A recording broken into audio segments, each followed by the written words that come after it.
Ladies, hi. I know that people are just being let into the room, so a bit like Hollywood, I'm just going to kind of click that thing and say that we're just starting to record and we're going to let people in. So lovely to see you, Ray and Bianca. Will formally introduce you in a minute, but let's let people into the room and give people a minute to set up shop, make sure their Sounds headsets work. good. Lovely to Yeah, see you, Emma. lovely to see you. Can you hear us? Bianca, can you hear us? Perfectly fine. Hi, Emma. Okay. Lovely to see you. Well, we've got people joining as we speak, so we'll give everybody at least 60 seconds to work out. They can see our mouse move, but they can't hear anything. Well done for having your headset sorted, Rhea. For now. Bianca, you can hear us loud and clear. So we will let the clock hit 1 minute past, and then we'll get going. So thank you very much for joining us. We really appreciate it, by the way. Right. My pleasure.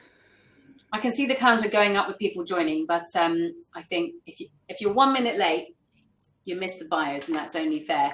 So I'm going to get cracking if that's all right with the two of you. Absolutely. Perfect. Well, look, welcome to you both. Welcome to everyone that's listening here today. The good news is that we are here celebrating with you, international law firm Bird & Bird. You are celebrating 5 years of managing an alumni program, and delighted to have you both here today. So Bianca Zinsheimer and Rhea Blakely-Glover to hear all about the challenges and learnings that you've encountered as it began, what's changed along the way, your focus today, and I think we should also touch on where you see the value of your alumni community for the future. So I think to just a few things I know that we'll be sharing today to set the scene for everyone that's listening. I think we'll be talking about how networks can genuinely provide value to an alumni. I think we should cover managing engagement through events, because I know that you have a really strong events effort for your alumni, and the long-term benefit to a company's brand. So I'm going to do a quick intro to you both, and then we can get to what everybody's really come to listen to. So Rhea is the global head of business development for Bird & Bird. In that role, she leads a sales team of client-facing BD professionals focusing on winning work in a strategic market and through key relationships, including, of course, the alumni program. Before moving into BD, she was a litigator in New York, so I'm going to be very, very polite and careful today, and spends her spare time trying to keep up with two energetic little boys. If anyone thinks I knew that off by heart, I didn't. So I hope I got that right when I read that. Thank you for joining us. Thank you for having me, Emma. I am very happy to be here today and talking about one of my favorite subjects, our alumni program. You're in very good company then. And Bianca, of course, originally from Austria, she's leading the global alumni program at Bird & Bird, working on global initiatives for the alumni network, organizing events, supporting local HR and MBD teams with their alumni activities. Prior to joining Bird & Bird in London, Bianca was working and living in Paris, and she is always accompanied by her border collie, Fleur. But I can, before anybody asks the question, I can confirm, sadly, Fleur is not joining us today because she is not a formal part of the alumni team. Lovely to have you, Bianca. Thank you so much, Emma. It's so great to be here. I'm looking really forward to talk about the topic I'm really passionate about. Well, I know that you spend breakfast, lunch, dinner, nights, days and weekends thinking about this, so you're going to have lots to share.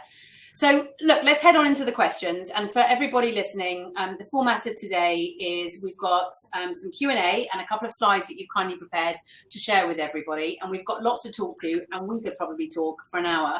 But what we're going to aim to do is make sure we have time for questions. So for anybody listening, do make sure that you post your questions in the question box, and I'll be keeping track of them along with the team who are working behind the scenes, and we'll make sure that we get through as many of those as possible. So I guess, right, let's just kick off. What's the value in an alumni network for a law firm? A really big, broad question, but let's start there. And it's a great place to start, I think, and it helps us set the scene of how law firms do business development and sort of client relationships generally, and I think a wider context of professional services. So in professional services, but particularly for law firms, relationships are everything. So this is a relationship-based business. So of course, in relationships, you have to have trust. It helps to work with people that know you well, and like you. So your alumni are just a key place to start because they have already had a good relationship with the firm. They know us, they know our strengths, they know our culture. So we have recognized early on that this just holds so much value for us. And in terms of the effort that is required to cultivate a new relationship versus one that we already have, I mean, it's just not comparable. So for us, the real value is in business opportunities, which is why the alumni program sits within the business development team. That's pretty unusual for law firms. Bianca and I have talked to a lot of law firms about the setup of their program, and it's quite unique that ours is managed within the business development team. But we do that because we see the client and relationship potential with our alumni program. So it's not just that our alumni can then go on to be clients, but they often go on to work for regulators that we need to interact with, government bodies, industry bodies who are really key to the sector know-how that's so important to our business. But it's also that they go and work for intermediaries, and we very much view intermediaries as multipliers to help get out our message and our pitch and our value proposition. So our alumni are spread across all of those different places, and they use their awareness of our firm and our offering and our culture to help build that profile for us in a much bigger way than we could ever do ourselves. So that's really one of the big pieces of value. But I'm going to go to Bianca, who is going to talk to you about some of the other pieces of value that we get out of our alumni network. Yeah, Ray already mentioned very important and interesting points. But other than that, of course, another value for a law firm especially is your alumni are your brand ambassadors. So your alumni have a great experience during their time at your firm. They are more likely to talk about it to external people about this great time. So it just leads to a better or a good brand, a company reputation. And well, with that, and also today's word of mouth advertisement, I would say it, of course, can lead you to new clients, to better relationship with clients, or even to new talents, I would say.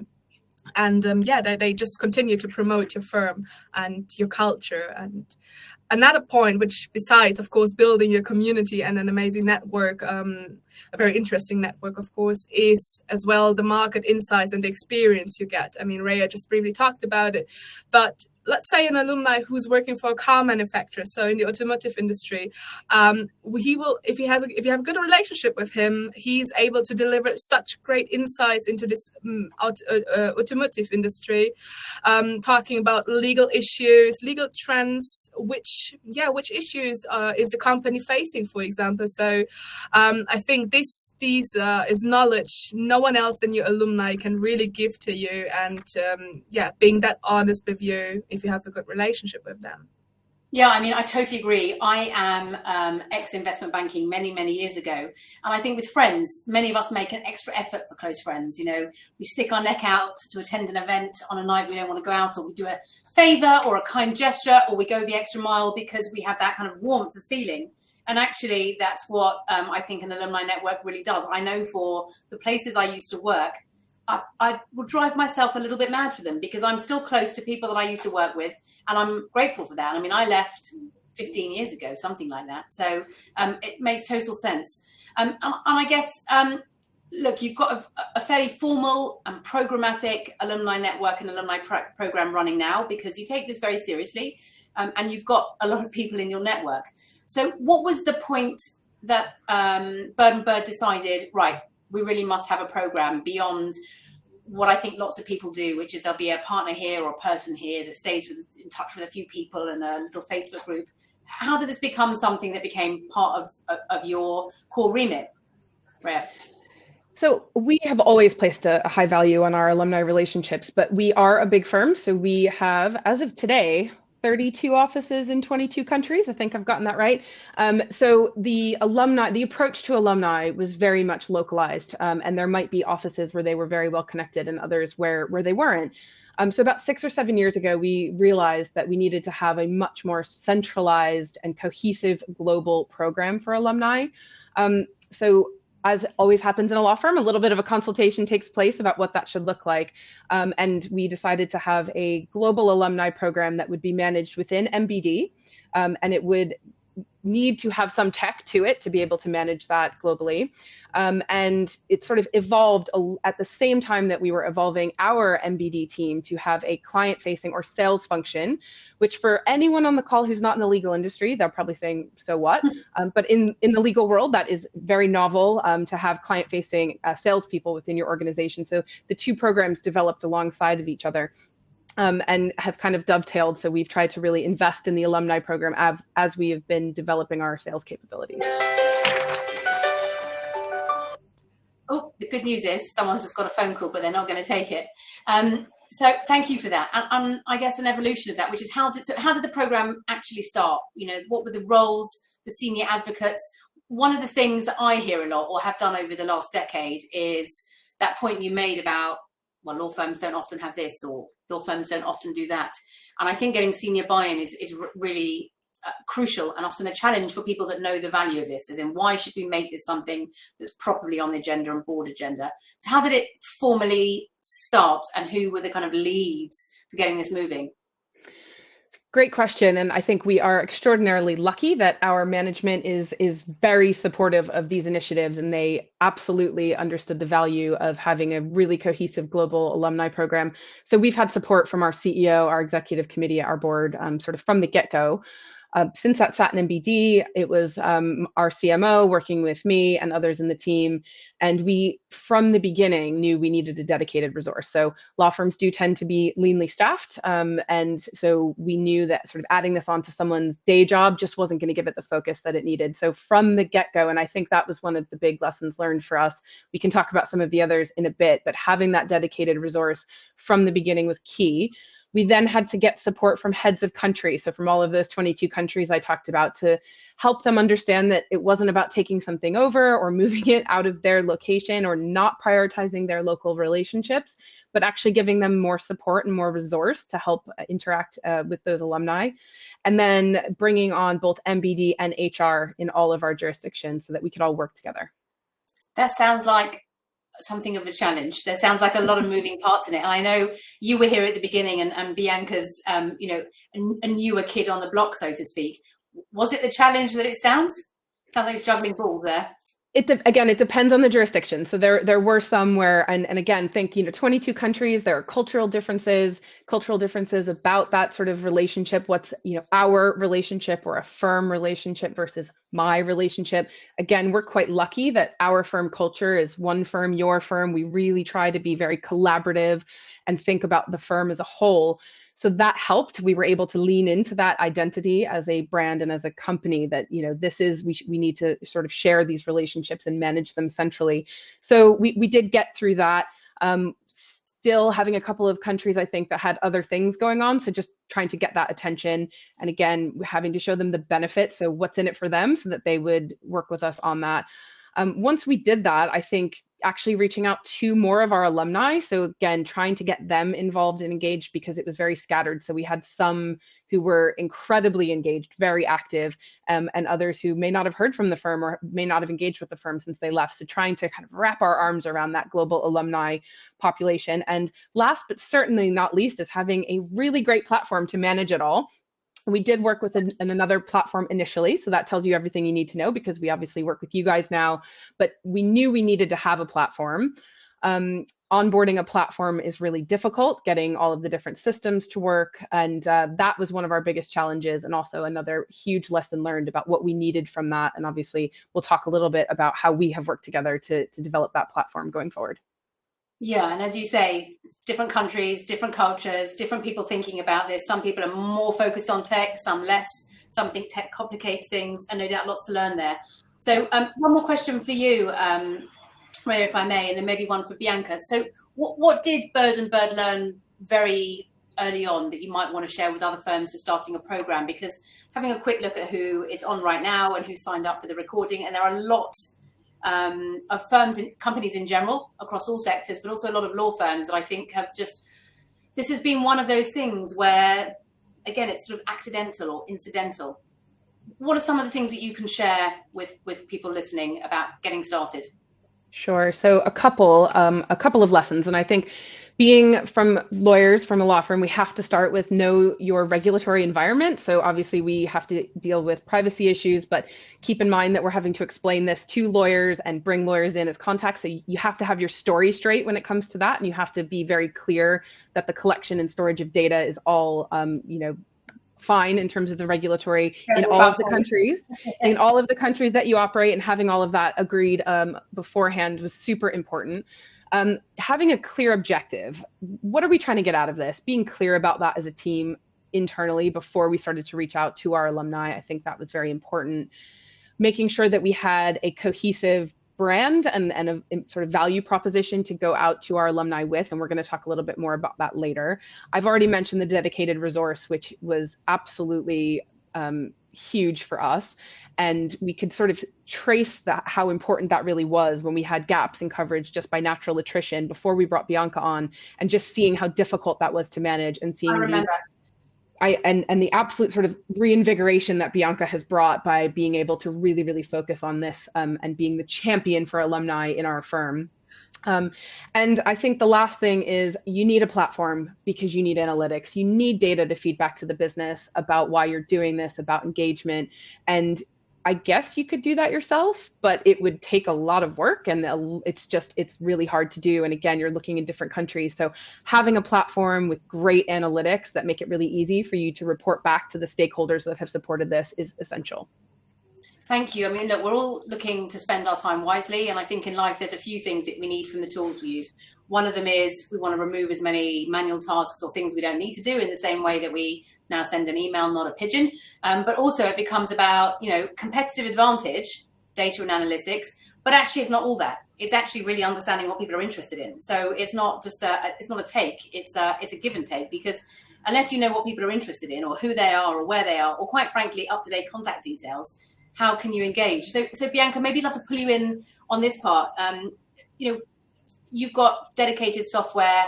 I think you came in sometime after we started business with you, but you've really been able to get your arms around that. A question from lots of people here is, why did you move to having dedicated software to help manage the program? Yeah, sure. As Rhea already mentioned, of course, data is super important on this one. I always like to compare it a bit with LinkedIn, because what I saw from other companies, some of them only use LinkedIn or only use another social media tool to engage and to keep their alumni in a way. So that means they're not working with a dedicated platform, for example. And I like to compare it with this. For example, you have your private LinkedIn group for your alumni, which is great, of course. It's a great start, but you cannot really see who your alumni really are. So if for example, I'm looking for my event where I would like to have a speaker from the life science industry, and I want to have an alumni. So I have to click through all the LinkedIn profiles to find hopefully, a suitable candidate. So everything starts here, actually. So the data is important. Analytics. Also, from a marketing perspective as well, when we come to the content. So you have amazing alumni interviews. It's worth to see them. It's worth to read them because they have unique stories to tell, which is always great. You post them on LinkedIn, and every time you refresh your LinkedIn page, hundreds of thousands of new posts show up, and it would be a pity actually to not see these alumni interviews. So whenever an alumni is going to the portal, we can ensure they only have our content tailored to their interest in Bird & Bird, whatever office they joined or they left. So that's also, I think, a big advantage. And last but not least, your newsletters. I mean, publishing content is always important, but what about direct communication to your alumni through newsletters? So LinkedIn does offer kind of invitations and newsletter and stuff, but still it is not as tailored in my point of view as through a portal like this. So I think these are another advantages you really have to consider.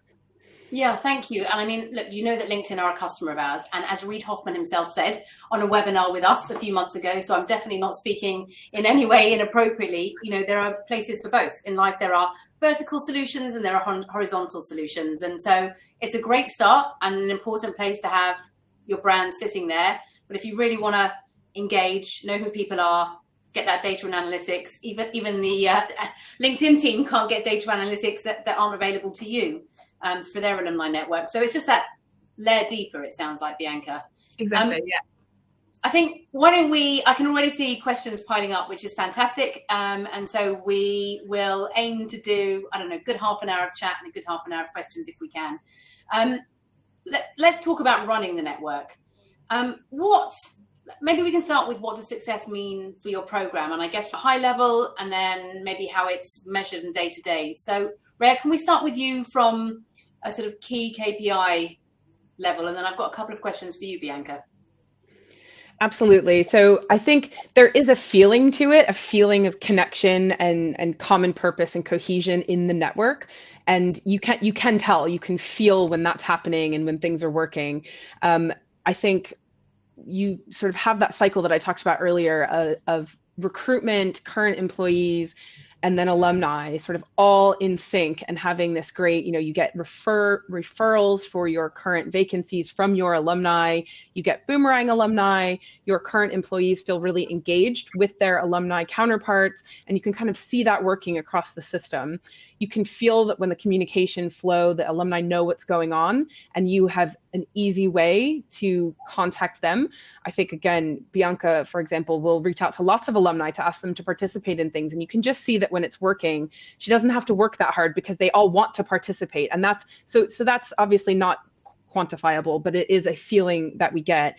And in terms of some of the KPIs, I've mentioned referrals already, and we do track those. Better client relationships. So we have sort of flags on certain client relationships where we know alumni hold key positions within that client, and same for industry relationships. I think raising our firm profile, so where we see in certain industries where we now have a bit more of a penetration of some of our alumni, that we are having an easier time explaining who we are, our USPs and what we do. And I think last but certainly not least, because we are a big fan of events, I think just seeing the uptick in sort of that engagement, people who are really excited to come to our events and who are looking out for those, and actually sometimes proactively asking us, what else do you have on? I want to come, which is a great metric. But I would love to, as you say, Emma, hear more from Bianca on some of the specifics. Yeah, totally. I mean, Bianca, straightforward question, I guess. How is this measured? Because you talked about, Rhea, the kind of warm feeling. And if I had $1 for every time I talked to a C-suite person who said 100%, this is just the simplest, easiest way to make people feel good. But of course, if you're a day-to-day manager or person that needs to build a business case, you get into a bit of trouble if your business case says warm fuzzies. So Bianca, tell us how you're measuring things at your end. Yeah, sure. So, we already talked a bit briefly about these non-measurable metrics maybe, but when in terms of measurable metrics, I mean, we have very basic ones. For example, just to start with this topic, we can actually take a look on the portal, or also, as we also use a private LinkedIn group, of course, to support the portal. We can talk about KPIs such as, of course, the amount of members, the amount of signups. Also, in terms of the portal, this ratio between monthly leavers and monthly sign up. So actually, are the people who are leaving the firm directly signing up, or is there any more effort we need to put in it for them to sign up afterwards? So kind of like this, we're talking about likes, of course, shares, comments. We recently, for example, had amazing comments when we published just like kind of a throwback. I really love this, so I have to share it. Sorry. It was how Bernburg touched for the first time base with the internet in 1999. And there were 2 alumni who were literally commenting, "Oh, I remember this. Oh, it was the day when." And I was like, whoa, that's amazing. I mean, wow. You can't imagine how it was before. So it was so nice just to see that. So those are, for example, measurable metrics, but also for the event attendees, the amount of RSVPs, of course, how many of your RSVPs are actually alumni? Are alumni attending your event for the first time, or are they attending it again and again? So you can actually tell by the amount of alumni attending your event again. Oh, they really enjoyed the previous one, so they really are keen to come again. Yeah, things like this. And as Rhea already mentioned, of course, from a business business side, business opportunity side, the work preferred? Are we able to pitch thanks to an alumni, things like this? And of course, the boomerangs, where we also have amazing stories to share. One of our alumni now being UK finance director, she rejoined 3 times. I think Yes. 3 times, yes. Well, hang on a second. We all want to come and work there if it's that good. That's pretty good. I'd love to dig into 2 of those things. So, yeah, because I've spent my life hearing the questions from people about the things that you're doing. So, business development, leads, if you've had an introduction for an alumni, how do you track, measure, keep tally on things like that? So first of all, we of course do have an internal CRM system where our colleagues are able, whenever they have a lead or one work, they can log in alumni, their names as a source. But what I think is even better nowadays, that we manage to internally increase the awareness about our alumni program and what benefits come for us as a firm as well, that our colleagues inform us directly now whenever they have like a business opportunity lead, or when they have other great opportunities coming along with alumni. Just as an example, one of our colleagues, she's organizing an event, a conference soon in the Netherlands, and one of our alumni is speaking there as a speaker. So directly, once he confirmed, she sent me over a message saying, "Hi Bianca, great news! One of our alumni, he's speaking at our conference." And I think that is amazing that our colleagues really consider our program as really as a real benefit. What I'm hearing is that your alumni are invested, but actually your staff are really invested. It's so interesting. I've had this conversation 100 times, and what's clear, and also from knowing your program over the years, is that there are a lot of people internally who not only see the value but want to support you, but also want to be thankful for it. That's a wonderful thing. That doesn't happen overnight, does it? Bianca, I wanted to dig into one other thing that you mentioned. So, what other metrics can be measured by someone running their own alumni program? You talked about HR. Are HR stakeholders, or is it just business development? Are they measuring rehires? Tell us a little bit about that. Yes, of course. So yes, they do measure boomerangs, as we love to call them. I think it's a nice term and it describes it very well, especially rejoining 3 times. Yes, so we get notified whenever from across the globe in any of our offices there's a person rejoining the firm. So we get a notification thanks to HR, and which also, of course, enables us to have a better generally a communication and with these boomerangs, because also they're an important part, as everyone, of course, in the firm, but for the alumni community in particular, understanding why they wanted to rejoin, what was important to them. So circumstances like this. Perfect, thank you. And when you need more financial resources to make this happen, how do you do that? Because it started as an idea, and then you had a bit of help, and then it sat in BD, and then you got a platform.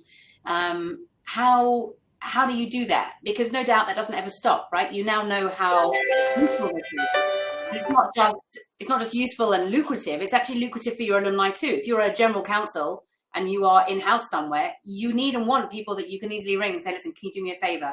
I need the answer to this. Can you get me some information on this?" And of course, that's the way you build a relationship. So can you talk a little bit about how that business case started, how it evolves, and I guess what do you do now when you need more? So I can probably take that one since I'm often frequently that person asking for that. And I think there's a couple of things. We've talked about the KPIs and metrics, and that's a key part of it, right? So being able to show, giving lawyers the evidence, the hard facts of how that is working. We do try to do a lot of internal communications around our success stories. And some of it is obviously just talking about the program, but I think really championing the alumni themselves. So Bianca has done an amazing job getting alumni to share their stories, to talk about the ones who left and why they've come back and all the cool stuff they did while they were gone. And I think that just really, really helps. And we do take those stories and that evidence, back when we need to talk to people about investment in the program. And I think some of it as well is we have to be quite creative in law firms in terms of resourcing. So we also are always thinking about maybe it's not a program we need to do ourselves. Maybe someone else is doing something, but how can we get the alumni angle in that? So an example I'm going to quickly share, which we're thinking about at the moment, is we have a fantastic internal diversity and inclusion team. We are already planning what we're going to do for International Women's Day. We've been looking at that, and Bianca had a great idea to invite our alumni to participate in that along with our current employees. So that's something we're looking at. And again, we could kind of share resource on that instead of having to put that on ourselves. Yeah, super helpful. Thank you. And it's really interesting when you talk about who's involved, and I wanted to quickly try and weave in some questions that we've got along the way that are relevant whilst we're talking.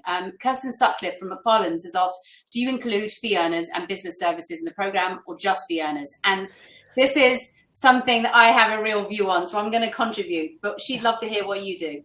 So I'm so glad that that question was asked. And actually, Bianca and I also rehearsed, both right? feel... We're not rehearsing all of these. We really, really feel passionately about this as well. And we know that this stands out in the market, is that our alumni program is for every person who works at Bird & Bird. And it is really important because we've talked about our culture and our brand, and inclusivity is part of that. And it doesn't matter if you were here working as a courier or if you are a partner. It doesn't matter. We are all part of Bird & Bird. We are all part of one firm, your firm. That's our business value proposition. And I think it's so important that we have that. It always slightly boggles my mind that law firms are still so sort of stratified in terms of, they have this funny term, lawyer, non-lawyer, or fee earner, non-fee earner. And in other businesses, can you imagine just hearing that? Like, the non-doctor is going to come in and see you now. No, that's called a nurse. Like, it's just so strange. And I'm very happy that firms are moving away from this, and Bird & Bird is leading the charge. And it is absolutely something that we feel really passionately about, as you can tell. Yes, I can. Thank you for letting me slip some questions in. It's fascinating. And of course, look, companies have their own cultures, nuances. There are people that have this view, and then other people don't have that view. So change sometimes, when it started that way, is a little bit hard. But yeah, I always find that, for me, I find it upsetting, if not a little bit ironic, that if an alumni manager can't join the alumni network after they leave, that I don't know, it grates me a little. But thank you for answering that on behalf of the person that asked. I would love also now to talk a little bit about the journey. So you celebrated 5 years, and we saw all the communications, and I know you had an amazing event. How has it changed? And I was going to ask you what were the milestones on the way, but were there milestones on the way? Probably one for you, Rhea. Sure. And I think we have a slide, a nice visual to just demonstrate a little bit of sort of our alumni journey.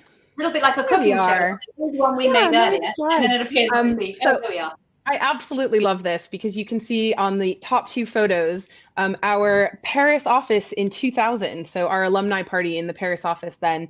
And what's actually quite interesting is the gentleman with the yellow tie was our CEO for 26 years. So when I actually saw this photo and realized that was him, that was mind blown slightly. And then the invitation, which is also on the top right, compared to our alumni party in London, which happened last month, on the left. And then on the bottom right, you can see some of our current employees and our alumni party, as well as they're holding these amazing cards that Bianca hand wrote, thank you cards, to all of our alumni that attended. And those are beautiful seed cards for World Gratitude Day, to say thank you. So they can plant those cards and have a beautiful bit of wildflower growing in a window box or garden to help them think of Bird & Bird. So I love that visual.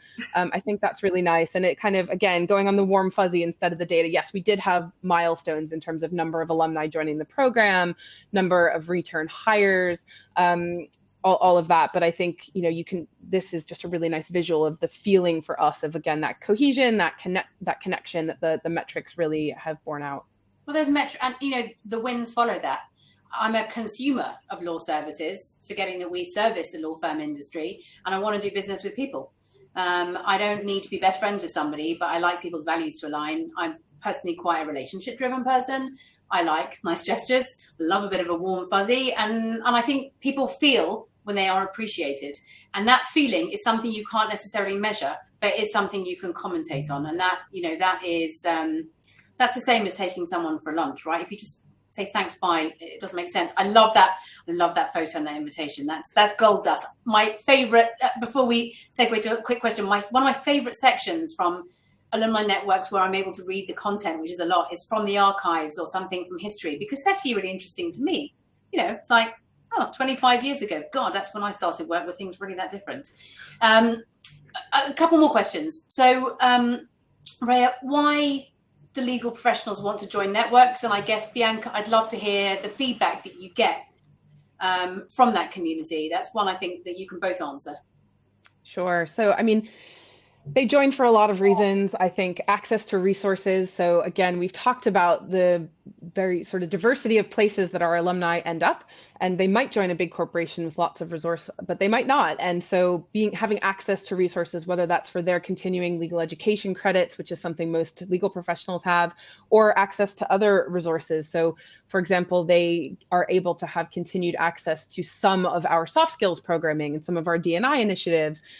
We invite them to participate in things like our sports teams and other fun stuff that we do. So having access to that network still, our events, our resources, networking things. So being able to develop their own professional networks wherever they are in their career. So I think that's a big part of it for them. And then of course it kind of works in reverse. So all the benefits that we talked about in terms of us, our alumni can feel that as well. So having access, I think Emma, you mentioned being able to pick up a phone to a friend and say, oh, I don't really want to get charged an hour, a billable hour for this, but I just want to ask someone sensible, or, hey, I'm hiring, do you know anybody? Or we actually had this recently where someone said, I'm moving to Amsterdam. Do you know, I don't know anybody there. Do you know anybody? Things like that. And just having that resource of great relationships and people you can draw on. Yeah, and I love that you mentioned D&I. You know, I left my first major employer after I graduated 15, 18 years ago. And I still drive myself a little bit mad for the women's group, because even though I left a long time ago and I don't necessarily know that many people, I remember, you know, women in banking, for me, there weren't that many people. I know that there are 21-year-olds arriving, standing in the shoes that I did when I started. And I'm like, and I feel that. And so that is, first of all, that's nice. It's lovely to be able to create that connection, but also that's smart, because I say yes to things that I might not do elsewhere. Totally understand. And I love that. I mean, ultimately, you can extend any employee resource group, or if you care about climate change or whatever it might be whilst you're with your employer, you're going to care about it after you leave. So it makes total sense. And Bianca, I'd love to hear something about the feedback that you hear from your community. Do you, I mean, how, I don't know how you do all of this all day long and manage to kind of juggle so many different things, but do you hear feedback? Do you ask for feedback? Yeah, sure. I actually brought a quote, which I put on the slide. Perfect. So that's actually a quote from one of our Dutch alumni. I highlighted the whole quote is amazing, and I'm really happy that she sent it over to me. But I highlighted the most important part for this to answer this now. So our alumna, she founded, after leaving Bird & Bird, she founded her own law firm. And as everyone who ever even thought about founding their own firm, well, very quickly realized, there are some challenges which I might have to face, her as well. But as she said here, from her former colleagues from Bird & Bird, she received so much help in founding her own law firm. They reached out to her. They even referred clients to her. You know, this first couple of clients you have when you just found your own law firm. And so as she says here, for me, it has proven incredibly valuable to have such a nice network of former colleagues, as she says here. And I think that's an amazing feedback you can get, especially in a professional sense of founding your own firm. So of course, yeah, this is one of the feedbacks we get, but I think another kind of feedback I always get when I interview alumni is how they speak about the firm. So I interviewed already alumni from Germany, from the Netherlands, from the UK, of course, from France recently as well, and other countries. But they all have another story to tell, which is the best thing, but they all have one thing they always tell me, and like how much they appreciate working here at Bird & Bird. And for example, another alumna who said that she was super sad when she left the firm, but she had another career option. So I think this is also feedback not only for your alumni program, but generally for your whole firm. And that for me shows that they're more than happy to stay connected via the alumni program. Yeah, I mean, another law firm helping another law firm, essentially, if there's a small one, get work is a really lovely gesture. And you talked a lot about the business development, the relationship sides. I'm going to weave questions in as we're talking, because we've got lots still that we should be definitely covering, but things that are relevant. Cheryl Davidson from Northwell Health on the east coast of the US has said, are your events primarily for networking or more focused on rehiring? And I think that's a really interesting question, because we're just sort of about to delve into who joins and what's been happening over the last 5 years. Are they one or the other? Are HR a stakeholder in the events? How does it work for you? So if you don't mind, Bianca, I have to take this because my sister works at Northwell Health. So thank you so much for joining the webinar, and that is awesome. And I'm glad you could be here. So that's cool. Wow. That is a small world on a webinar. It is, absolutely. So hit me up later. We have a mutual friend. So yeah, I think as you were saying, Emma, it depends on the context. It depends on the event. So we do have some that are more HR led, and that might just depend on who we invite. So that might be more of a early careers type situation where we might have some of our more junior alumni joining, and it is a little bit more about recruitment. I think normally our events, we are looking to foster those business relationships, that networking, and the fact that we can then draw on that pool of people, both for their recommendations when hiring, because that still means we don't have to pay recruitment costs, or whether it's actually trying to rehire those alumni themselves. That is an ancillary benefit. So we sort of don't go out to do it, but it is just part of keeping that. It's a benefit that we get from maintaining that network. Thank you for that. I very much appreciate it. I guess I'm also going to ask you a quick question, knowing that this sits in BD for you, and for some law firms, this does sit in a marketing capacity, but where, for example, it's an incredibly small team. We've got a question here from Linda Triangolo, who's at Addleshaw Goddard. She said, my firm understands the value of its alumni community, but not so much the software tool. Can you suggest ways of getting buy-in? And I guess that goes to Bianca and Rhea, some of the KPIs we're talking about. Do you have an answer for that? Go for it, Bianca. Okay, sure. Of course. So I think just basically starting with the fact that it allows, of course, you to track any alumni. We talked about the data, and the analytics, which are some of the most important points. But another way could be just, I think, of course, it's a big investment. And what I would say now spontaneously is that just showing the tool, showing the possibilities which come with the tool, having this connection with the alumni, having, for example, the opportunity to filter alumni. So we earlier talked about that we have an alumni speaker at our conference, but you're looking for an alumni who worked at your firm between 2010 and 2014, no problem. You can filter it easily. So that's something I value a lot when it comes, for example, for alumni interviews. I have a specific topic in mind, a specific alumni who I would love to interview with this background, and then you can easily filter. Those are some other suggestions, but I'm sure, Rhea, you have some more as well. I think it really comes down to ease of use for both sides of the relationship. So it's so much easier for our alumni to use the platform. As Bianca said, they can go in and everything they need is there. So the network of their own alumni, so they kind of have that, and a lot of those people are current employees as well. Their content, it's all right there. It's really beautifully sort of organized. It's easy for them to find. But then the events, so kind of just driving them through the engagement and the different things we want them to pay attention to. The benefits are also listed. And so we talked a little bit about some of those, and some of them are events. So things like being able to go to an event where you'll get your legal credits and things like that. But we also have things like discounts for relevant professional associations.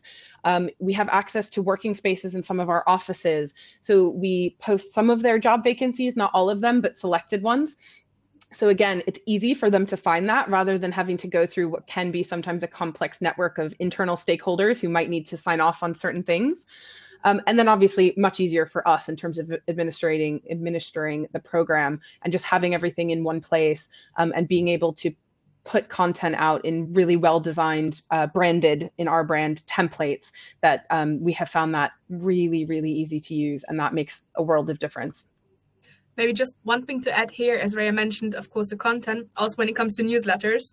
I think most of us who already work with newsletters, when it comes to coding newsletters on the HTML side, can be super annoying. That's something I really, really appreciate now, to be honest.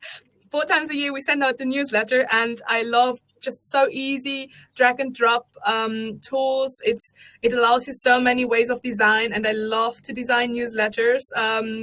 So I think that's just also a big advantage, and you can communicate not only, of course, your alumni story with a newsletter, but also another reason why you should have a tool like this, which allows you, of course, to communicate firm news, articles written by your lawyers, which might be relevant for alumni. So that's an additional one. That's brilliant, thank you. And we've had quite a lot of questions about, do you consider this one way, or do you offer benefits in return? So you've touched on those, and that's really helpful because we've had a bunch of questions on those. We also had a question from Dawn Maguire, who's from Wrigley's, who asked what kind of topics and content do you include in your newsletters, which you just touched on. But I think it might also be interesting to kind of open that up to a slightly broader topic, which is how do you continue to encourage community growth, alumni engagement? And we've had Rebecca Ansel also ask that question. How have you increased engagement? Mm-hmm. I would just start with this one. Of course, how we encourage community growth and alumni engagement. So it actually starts on the very first day. This might sound a bit weird to some, but once we have a new joiner, twice a month we are having, for example, here in the UK in our London office, an induction training about the alumni program. So it's your first week and you're already in touch with the alumni program. It's already present in your mind. Here we're explaining what is our alumni program all about, why do we have it, and what benefits are there for us, but also for the alumni, of course, as they have to understand and see both sides. So it all starts there. And then, of course, it continues on your journey during your journey at Bird and Bird. Alumni news are always present in terms of internal communications. We invite, as Ray already mentioned, our current colleagues to join the portal, to join the LinkedIn group as well. So they always have the best news, alumni-related news, the best interviews directly. And so that's how it goes. We start on the very first day. And that's also, talking about the engagement. I think you have to ask yourself one question. Do you engage with your alumni? Because if you don't, you can't expect any engagement from their side. So I personally believe that if you offer your alumni any way of engagement, that could be completely different from firm to firm. I don't want to be too precise with any examples, but if you offer any chance of engagement with your alumni, you can expect a high engagement from their side, talking about event attendees, attending an event, liking or sharing your article, your interview, or something like this, or if it's just about accepting an interview for an alumni interview. So very broad range of how they can engage with you, but you have to think about how you can engage with them. Yeah, and I guess, look, it's partly give and take, right? Sometimes people don't really want to engage, but if it's there and you're offering value and saying you matter, even if they don't need it in year one after they leave, or year two or year three, maybe in year four they need you, or maybe in year four they need you for business development, or maybe they need some support, they're moving to another city. So I think it's also a long game. People don't necessarily, I don't always reach out when I don't have anything to say, and I might be quite, I've got some friends I don't see for a year, but then when there's a reason to be in touch, then that connection is there. And you don't have to start from scratch. And I think that's an interesting one, because for some people, engagement, sort of the dated approach to engagement is how many clicks on this, or how many on a website. And really, I always think engagement is, can you give people what they want, when they want it, and when they need it? It's not how often are they coming. It's okay, they haven't come for a while, but when they do need a lawyer, or when they do want some learning, or when we are running an event, do we know how to reach them? And can we make sure that they enjoy it? Engagement is a big topic. I wanted to ask you, Bianca, I always, thinking global and acting local is a premise I live by from about a decade or two ago when someone said it to me. It makes total sense. You've got to have an overarching approach, but actually, as you said, and as Ray said at the very beginning, people have different nuances and cultures about how they handle things locally. How does that globality, that locality, that segmentation and targeting work for Bird and Bird? Sure. So as I'm overseeing the global alumni program, however, in every country, we do have one HR and at least one MBD person dedicated for the alumni activities in their country. That means that, for example, twice a year we have a global call with all of them, but also additionally to that, twice a year as well, like a country-specific call. So first of all, we of course updating all the people on the strategy, on the KPIs, on the recent success, of course, as well, because it needs time to celebrate the success. But we're also looking more into, okay, what challenges are you currently facing? Are there any ideas you have where I can support you? So that's where we start on being more local, and also as we're having so many alumni across the globe, local content. It's not always about London, it's not always about Paris or Germany or wherever. It's about across the globe. We're talking about Australia, Singapore, Italy, so many more countries. So local interviews, local alumni related content, office news, sports, to join our sports groups wherever in every country, in every office we have some sports group at, for example. That's one thing. Of course, events as well. And most importantly, I think also the idea of communicating directly via newsletter with your alumni. So the idea for this December newsletter from our side is that we have targeted newsletters. For example, the Spanish alumni, they receive a Spanish newsletter with Spanish firm news, with Spanish job vacancies to rejoin, Spanish events coming up, alumni news, of course, are more global. So everyone can see them, but being more personal and being more local, of course. And I think on the other side, I can also share some local success stories maybe on this one, because it's also important, as I mentioned, to celebrate the success. For example, a Polish colleague from Warsaw, she recently told me they have an alumna and she referred work to them, and she just told me how this connection with an alumni working together on a matter changed so much. So she said the communication from the very first beginning was so different. It was so easier and especially more honest. So the alumna, she communicated their fears, their challenges, also when it comes to budget issues or something like this related. It was just more clear and more efficient, therefore. So those are also the local examples of how it works, which I think is always great to share. 100%. And we're all learning how many languages you speak by how you pronounce Warsaw, by the way, Bianca. And you mentioned newsletters, and I just wanted to answer Alexandra Berard from Baker McKenzie, who asked, do you send a newsletter, and if so, how often? And so you've obviously got, you do regular newsletters, and you also have them in native language for some groups. So I just thought I'd answer that there, because I think she might have missed it. I guess we're into our last 9 minutes. So I think let's be really tight on some thoughts, and then make sure I've got a couple more questions we answer.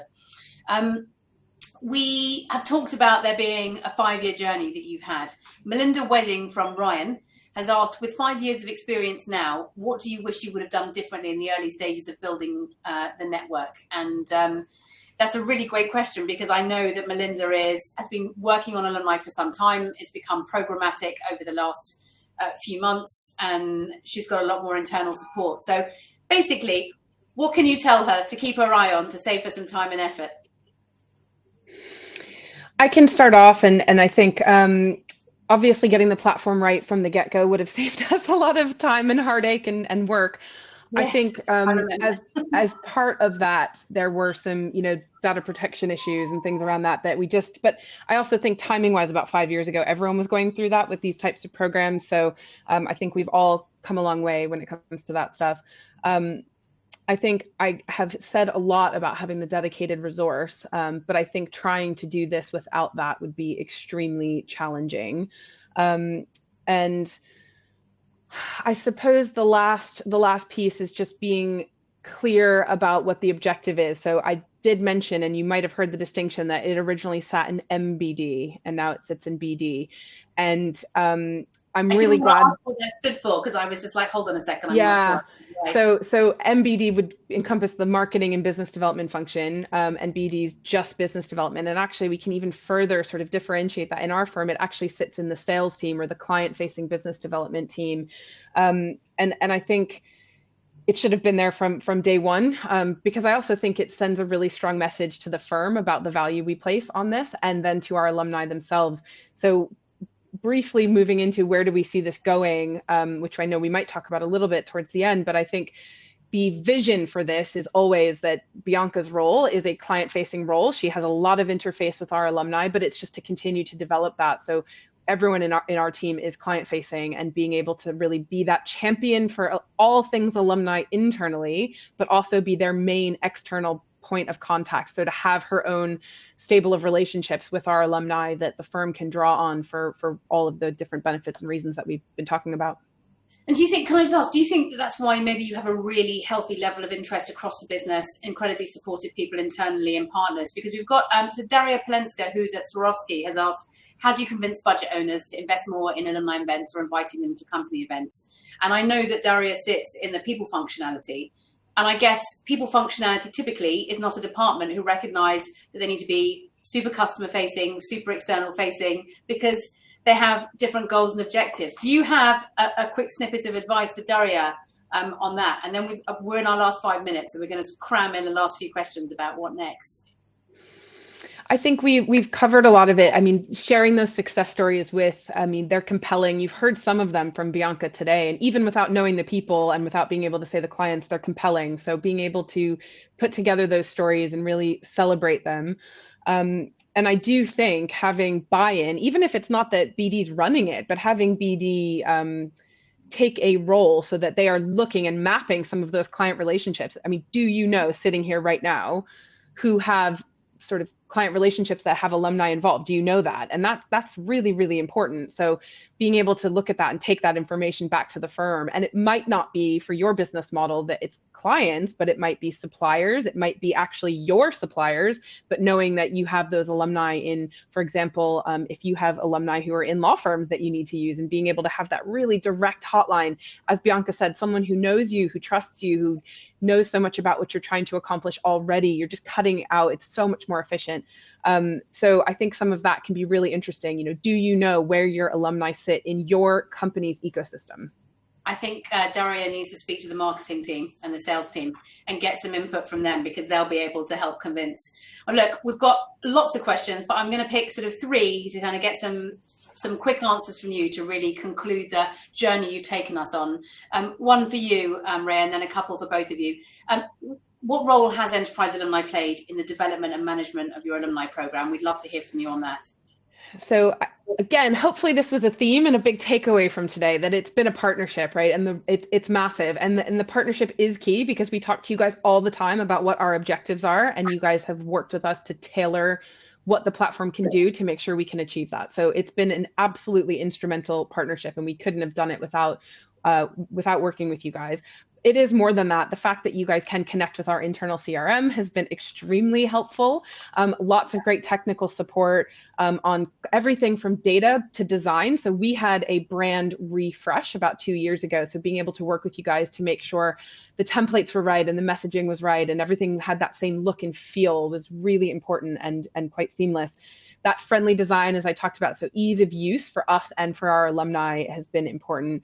The metrics, another big theme from today, we can't say enough about that, but the metrics you guys are able to provide. And I think innovation in metrics. So I remember having a chat with you, Emma, where we were brainstorming about KPIs with alumni. And I love having that as a resource that we're able to really talk to you guys. You know, what are other companies doing? What should we be doing?